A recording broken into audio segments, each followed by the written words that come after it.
Hello everyone, myself dietitian Goutam from Rupanchana health care and beauty clinic Guluberi. আমার সাথে patient রয়েছেন, আমি একটু পেশেন্টের দিকে ফোকাস করতে বলবো। আপনার নাম বলুন। মুনমুন দলুই। আপনি কতদিন ধরে ডায়েট থেরাপির মধ্যে রয়েছেন? 1 মাস। আচ্ছা, কতটা ওজন কমেছে? 5 কেজি। আচ্ছা, এবার কেমন আছেন একটু বলুন, আপনার অভিজ্ঞতা কেমন ছিল?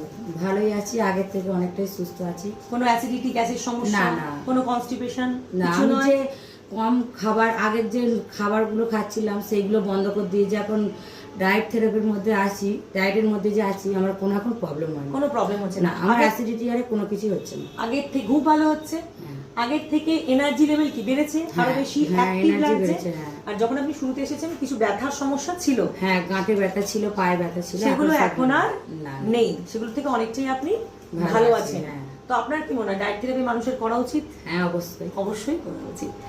আমাদের ক্যামেরাটাগুলোকে থ্যাংক ইউ সো মাচ। ওনাকে উনি ডায়েট থেরাপির অভিজ্ঞতাটা শেয়ার করলেন, অনেকগুলো কমপ্লিকেশন নিয়ে উনি এসেছেন। আশা করি উনি সব কমপ্লিকেশন থেকে মুক্ত হতে পারবেন। থ্যাংক ইউ সো মাচ আপনাদের, থ্যাংক ইউ সো মাচ।